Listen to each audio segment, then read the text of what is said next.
Hi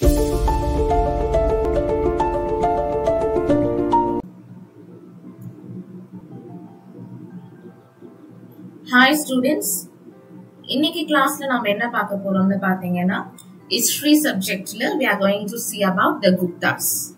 So history subjectல Gupta பேரரசு பத்தி தான் வந்துட்டு நாம இன்னைக்கு கிளாஸ்ல பார்க்க போறோமா. So running notes எடுத்துக்கோங்க and slide in between நான் வந்துட்டு previous year questions எல்லாமே டிஸ்கஸ் பண்ணுவேன். அதுவும் வந்துட்டு பக்கத்துலயே நோட் பண்ணி வைங்க ஓகேங்களா. End of the class வந்துட்டு நான் quiz conduct பண்ணுவேன். Quizலயும் வந்துட்டு எல்லாருமே ஆக்டிவா பார்ட்டிசிபேட் பண்ணணும். கமெண்ட்ஸ்ல வந்துட்டு உங்க ஆன்சர்ஸ் வந்துட்டு நீங்க போடணும் சரிங்களா. சோ அதுக்கு முன்னாடி நம்ம சேனலை வந்துட்டு சப்ஸ்கிரைப் பண்ணிக்கோங்க அண்ட் அந்த பெல் ஐகானும் பிரஸ் பண்ணிக்கோங்க. அப்பதான் உங்களுக்கு வந்துட்டு நோட்டிபிகேஷன்ஸ் வந்துட்டு வந்துடும் ஓகேங்களா. ஒவ்வொரு தடவை வீடியோ போட்டதும் டக்குன்னு நோட்டிபிகேஷன் வந்துடும். ஓகேமா, we'll go inside the class.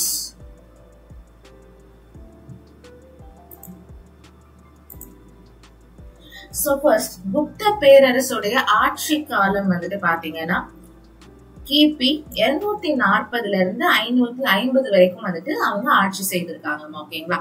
So the time period of Gupta's empire is between 240 CE to 550 CE.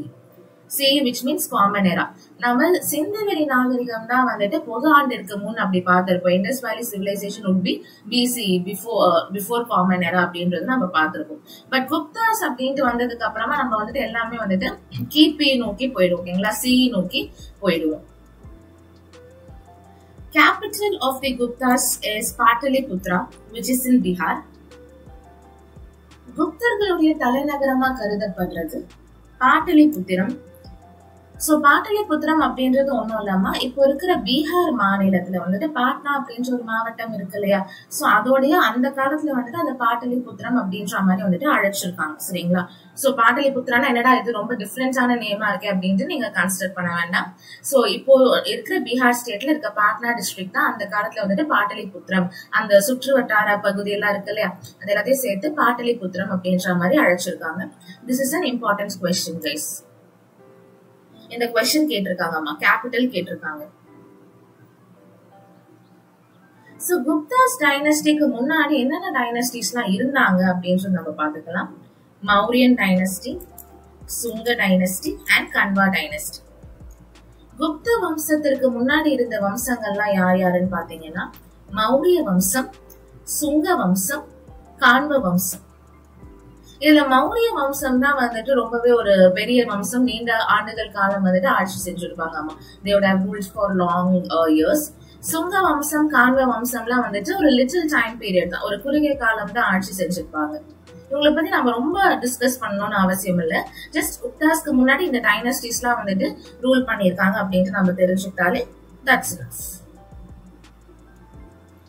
Next, the Guptas believed to be Vaishnavism, but they supported Shaivism and Buddhism during their rule periods.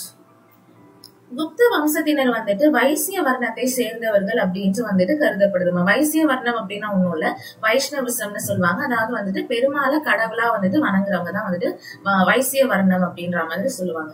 என்னதான் அவங்க வந்துட்டு வைஷ்ணவிசமா இருந்தாலும் கூட அவங்களுடைய ஆட்சி பரப்புல வந்துட்டு சமண மதம்னு சொல்லப்படுற ஜெயினிசமா இருக்கட்டும், சைவ மதம்னு சொல்லப்படுற சைவிசமா இருக்கட்டும் அண்ட் வந்துட்டு பௌத்த மதம் சொல்லக்கூடிய புத்திசமா இருக்கட்டும், எல்லா மதத்திற்குமே வந்துட்டு ஈக்குவலான ஆப்பர்ச்சுனிட்டிஸ் தான் கொடுத்திருக்காங்க. எல்லாரையுமே வந்துட்டு கரெக்டா ஈக்குவலா தான் வந்துட்டு நடத்திருக்காங்கன்னு சொல்லப்படுது.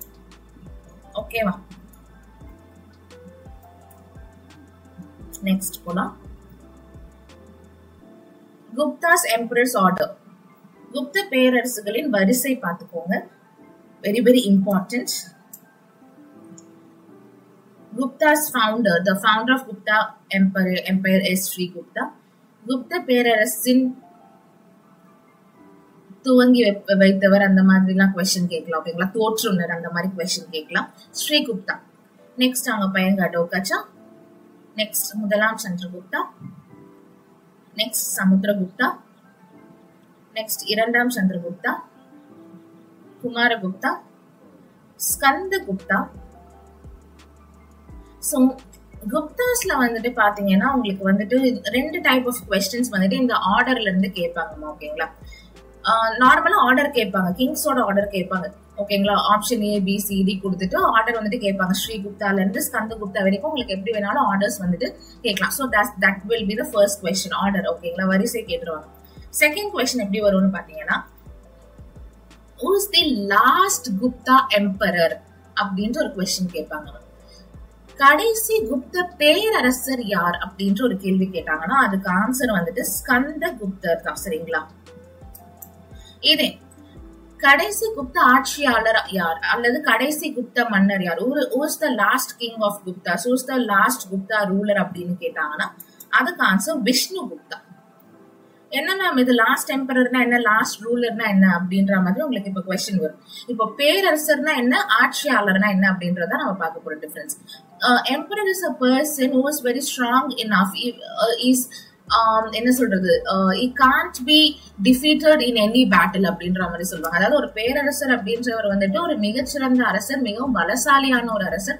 அவர் வந்துட்டு எந்த போர்லயுமே வந்துட்டு தோற்காதவர், தோற்கடிக்க முடியாதவர் அப்படின்றவரை தான் வந்துட்டு ஒரு பேரரசர்னு சொல்லுவாங்க, ரொம்ப பலம் பொருந்தியவர்னு சொல்லுவாங்க. சரிங்களா? ஆட்சியாளர் அப்படின்றவங்களை வந்துட்டு ரொம்ப பலம் பொருந்தியவர், பேரரசர் அளவுக்கு வந்துட்டு பலம் பொருந்தியவர்னு சொல்ல மாட்டாங்க. இதாம ரெண்டுத்துக்கும் இருக்கிற அடிப்படை வித்தியாசம். நமக்கு புக்ஸ்லயுமே வந்துட்டு இந்த மாதிரி தான் வந்துட்டு கொடுத்திருப்பாங்க. சோ மேக்ஸிமம் ஸ்டூடெண்ட்ஸ் வந்துட்டு கன்ஃபியூஸ் ஆகிற கொஸ்டின் இதுதான். சரிங்களா?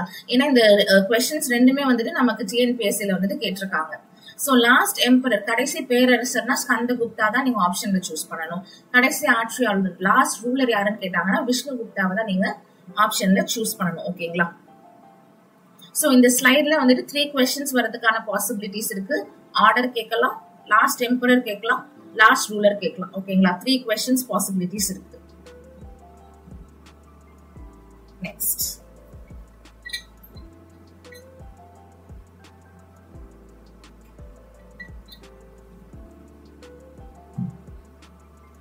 so next Sri Gupta. so the founder of Gupta dynasty வந்துட்டு யாருமா, ஸ்ரீகுப்தர் அவர்கள். சரிங்களா? சோ குப்தா டைனஸ்டியோட கேபிட்டல் எதுமா, தலைநகரம் வந்துட்டு பாட்டலிபுத்திரம், பீகார்ல வந்துட்டு இருக்கு. சோ ஸ்ரீகுப்தர் அவர்கள் வந்துட்டு இந்த பீகார், பெங்கால் பகுதியெல்லாம் வந்துட்டு ஆட்சி செய்தவர்னு சொல்றாங்க நமக்கு. நெக்ஸ்ட் கடோகஜா. ஸ்ரீகுப்தாவுடைய பையன் தான் வந்துட்டு கடோகஜன் அவர்கள். சரிங்களா? இவரை பத்தி நிறைய இன்ஃபர்மேஷன்ஸ் எல்லாம் இல்லம்மா. ஸ்ரீகுப்தா அண்ட் கடோகஜா இவங்க 2 பேருமே வந்துட்டு மகாராஜாக்கள் அப்படின்னு சொல்லி அழைக்கிறதா நமக்கு தகவல் சொல்றாங்க. சோ இந்த ஸ்லைட்ல என்ன கொஸ்டின் வரும்னா, ஃபவுண்டர் ஆஃப் குப்தா டைனஸ்டி யாரு, குப்த வம்சத்தின் தோற்றுனர் யாருன்னு கேட்பாங்க, ஸ்ரீகுப்தர் அவர்கள். சரிங்களா? நெக்ஸ்ட் முதலாம் சந்திரகுப்தா. இம்பார்ட்டன்டான ஸ்லைட் இது. சோ முதலாம் சந்திரகுப்தரை வந்துட்டு மகாராஜாத்தி ராஜா அப்படின்னு சொல்லி அழைப்பாங்களாம்.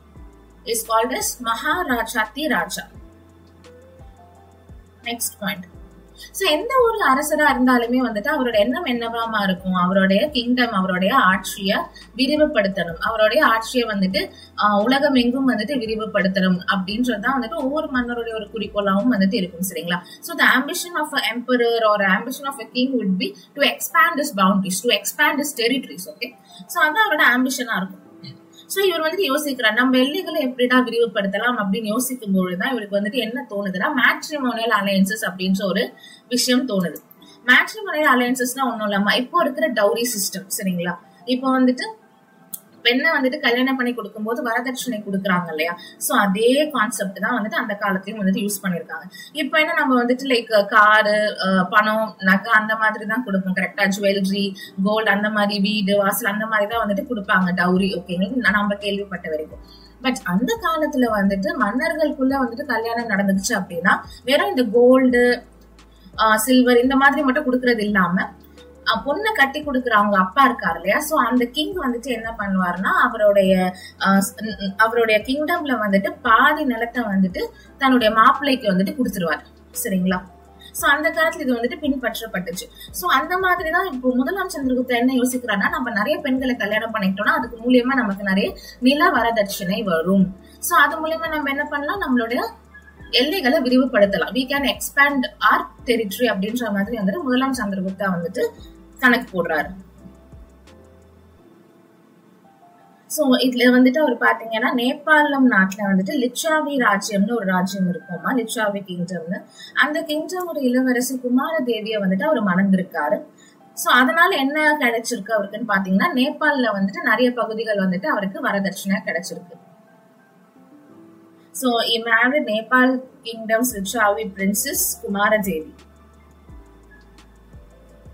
Next, this is an important point guys, important question வரலாம். So முதலாம் சந்திரகுப்தாவை பத்தி சொல்லக்கூடிய கல்வெட்டு எதுன்னு கேட்பாங்கம்மா. நம்ம குப்தாஸ் படிக்கும் போது அதாவது கிங்ஸோட டாபிக் எடுக்கும்போது மன்னரோட டாபிக் வந்ததுக்கு அப்புறமே என்னன்னு பாத்தீங்கன்னா ஒவ்வொரு மன்னரை பத்தியும் வந்துட்டு நிறைய இன்ஸ்கிரிப்ஷன்ஸ் பத்தி சொல்லியிருப்பாங்க சரிங்களா, கல்வெட்டுகள் பத்தி சொல்லியிருப்பாங்க. அண்ட் அந்த கிங்ஸோடைய வேற பெயர்கள் அதர் நேம்ஸ் எல்லாம் வந்துட்டு சொல்லியிருப்பாங்க. சோ இந்த இன்ஸ்கிரிப்ஷன்ல இருந்து கண்டிப்பா ஒரு கொஸ்டின் வந்துருமா. அதே மாதிரி அதர் நேம்ஸ் இருக்கு இல்லையா, ஸ்பெஷல் நேம்ஸ் எல்லாம் சொல்லியிருப்பாங்க, அதுல இருந்தும் கண்டிப்பா வந்துட்டு கொஸ்டின்ஸ் கேட்கறதுக்கு சான்சஸ் இருக்கு. சோ அதெல்லாம் வந்துட்டு கொஞ்சம் இம்பார்ட்டன்டா வந்துட்டு பாருங்க. சோ முதலாம் சந்திரகுப்தா பத்தி சொல்லக்கூடிய கல்வெட்டு வந்துட்டு மெஹ்ரௌலி இரும்பு தூண் கல்வெட்டுமா. ஓகே, மெஹ்ரௌலி இரும்பு தூண் கல்வெட்டு. இந்த கல்வெட்டு இப்ப எங்க இருக்குன்னா டெல்லியில இருக்கு. டெல்லியில குதுப் மினார் காம்ப்ளெக்ஸ்ல வந்துட்டு இருக்கு. ஓகேங்களா. So Mehroli iron pillar inscription describes about Chandragupta I, which was inscribed by Chandragupta II. But இந்த இரும்பு தூண் கல்வெட்டை வந்துட்டு யார் வந்துட்டு நிலைநாட்டியது அப்படின்னு பாத்தீங்கன்னா இரண்டாம் சந்திரகுப்தர் தான். சோ முதலாம் சந்திரகுப்தர் வந்துட்டு அவருடைய காலகட்டத்துல வந்துட்டு அவருக்கு இந்த கல்வெட்டை வந்துட்டு அவர் வச்சுக்கல சரிங்களா. இரண்டாம் சந்திரகுப்தர் இருக்காரு இல்லையா, அவர் தான் என்ன பண்றாருன்னா அவருடைய தாத்தாவுடைய புகழ் வந்துட்டு உலகம் எங்கும் தெரியணும் அப்படின்றதுக்காக தன்னுடைய தாத்தாவான முதலாம் சந்திரகுப்தருக்காக நிறுவிய கல்வெட்டு தான் இந்த மெஹ்ரௌலி இரும்பு தூண் கல்வெட்டு. இந்த மெஹ்ரௌலி இரும்பு தூண் கல்வெட்டு யாரை பத்தி சொல்லுதுன்னா முதலாம் சந்திரகுப்தா பத்தி தான் சொல்லுதுமா சரிங்களா. This is an important question. So இது கண்டிப்பா எக்ஸாம்ஸ்ல கேட்டிருக்காங்க guys. நெக்ஸ்ட் சமுத்திரகுப்தா.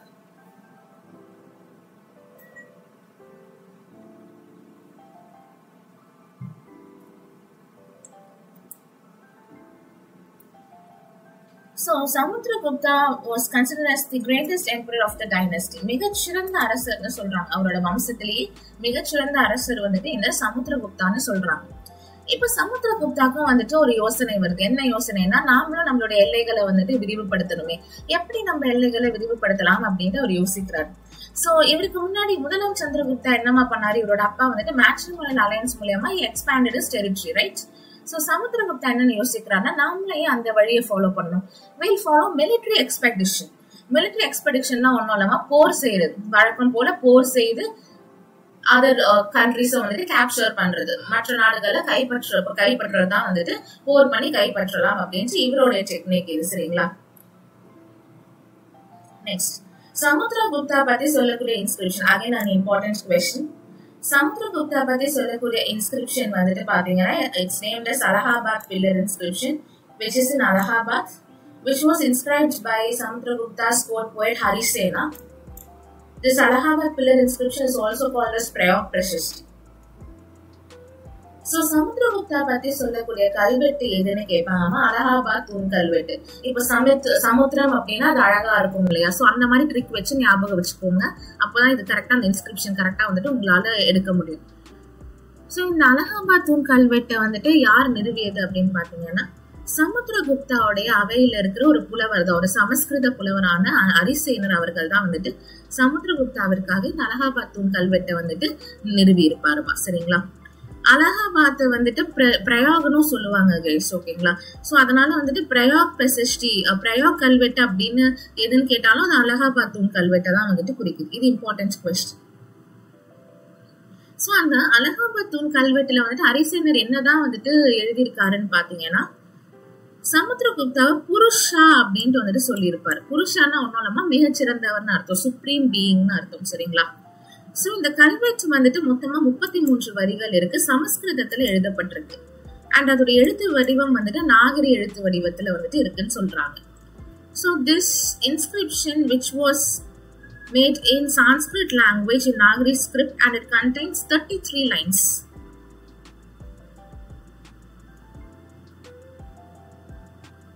சரிங்களா.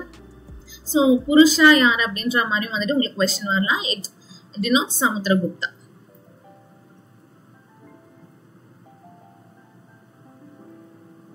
நெக்ஸ்ட் ஸ்லைட் போலாமா.